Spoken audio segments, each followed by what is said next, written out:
આ વર્ષે સ્થાનિક વિદ્યાર્થીઓને અભ્યાસ માટે વડોદરા બહાર જવું પડે તેવા સંજોગો સર્જાયા છે, કારણ કે MS યુનિવર્સિટીમાં 70% સ્થાનિક વિદ્યાર્થીઓનો ક્રાઇટેરિયા કાઢીને નાખવાની હિલચાલ શરૂ થઈ છે, જેને લઈને છેલ્લા કેટલાક દિવસથી MS યુનિવર્સિટીમાં અનામતનો મુદ્દો ગરમાયો છે, જેના પગલે MS યુનિવર્સિટીમાં પોસ્ટર વોર શરૂ થયું છે। MS યુનિવર્સિટીમાં ABVP દ્વારા વાઇસ ચાન્સેલર ગુમ થયા હોવાના બેનર લગાવવામાં આવ્યા છે, જેમાં લખવામાં આવ્યું છે કે ઉપરના ફોટામાં દર્શાવેલ વ્યક્તિ ભૂલથી ક્યાંય દેખાય તો વિદ્યાર્થીઓના પ્રશ્નોના ઉકેલ માટે ABVPનો સંપર્ક કરવો। આવા બેનરથી ફરી વિવાદ ઊભો થયો છે। અત્રે ઉલ્લેખનીય છે કે 2 દિવસ પહેલા પણ વિવાદ ફેકલ્ટીઓમાં હું પણ વડોદરાનો વિદ્યાર્થી છું, મારે પણ MS યુનિવર્સિટીમાં ભણવું છે જેવા પોસ્ટર લગાવ્યા હતા। જેમ તમે છેલ્લા ઘણા દિવસથી વડોદરા મહાનગરમાં એક મોટો વિષય ચર્ચામાં આવી રહ્યો છે કે અખિલ ભારતીય વિદ્યાર્થી પરિષદ દ્વારા લોકલ વિદ્યાર્થીઓ માટે લડત આપવામાં આવી રહી છે। એ VC સાહેબને રજૂઆત હોય, કલેક્ટરને રજૂઆત હોય, સામાન્ય લોકોને સમજાવવાના હોય, ત્યાં સુધી ABVP તૈયાર થયું છે, પણ ત્યાં આટલું બધું કરવા છતાં તંત્ર દ્વારા કે VC દ્વારા કોઈ પણ જવાબ આપવામાં નથી આવી રહ્યો। તો શું VC સાહેબ વિદ્યાર્થીઓના પ્રશ્નો માટે નથી રહ્યા? શું વિદ્યાર્થીઓના હિતમાં એમને કોઈ ચિંતા નથી?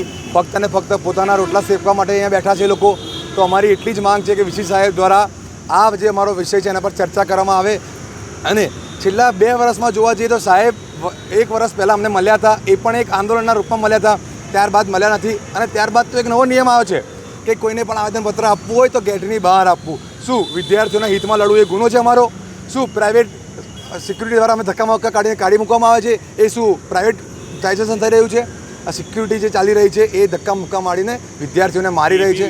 તમે જેમ જોઈ રહ્યા છો, તમે જે પણ કીધું તો કોઈ એ લોકો શીખવાડતા નથી। તો આજે એટલે લખવામાં આવ્યું છે કે સાહેબ આ બેનર જોઈને બહાર આવે, એમની અંતરાત્મા જાગે અને વિદ્યાર્થીઓના પ્રશ્ન સાંભળે, એટલી જ માંગ છે।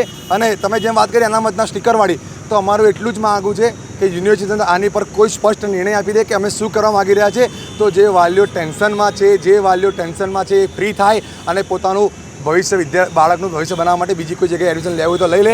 આજે લાગી રહ્યું છે કે આજથી 3 વર્ષ પહેલાં વાત કરું તો 12,000 લોકોને એડમિશન આપવામાં આવ્યું હતું કોમર્સ ફેકલ્ટીમાં, ત્યારબાદ 8,000, ત્યારબાદ 5,000 લોકોને, અને આ જે નિર્ણય લેવા જઈ રહ્યા છે ત્યાં ફક્ત અને ફક્ત 3,000 લોકોને એડમિશન મળવાની શક્યતા છે। તો બાકીના 9,000 વિદ્યાર્થીઓનું શું? આ એક મોટો વિષય છે।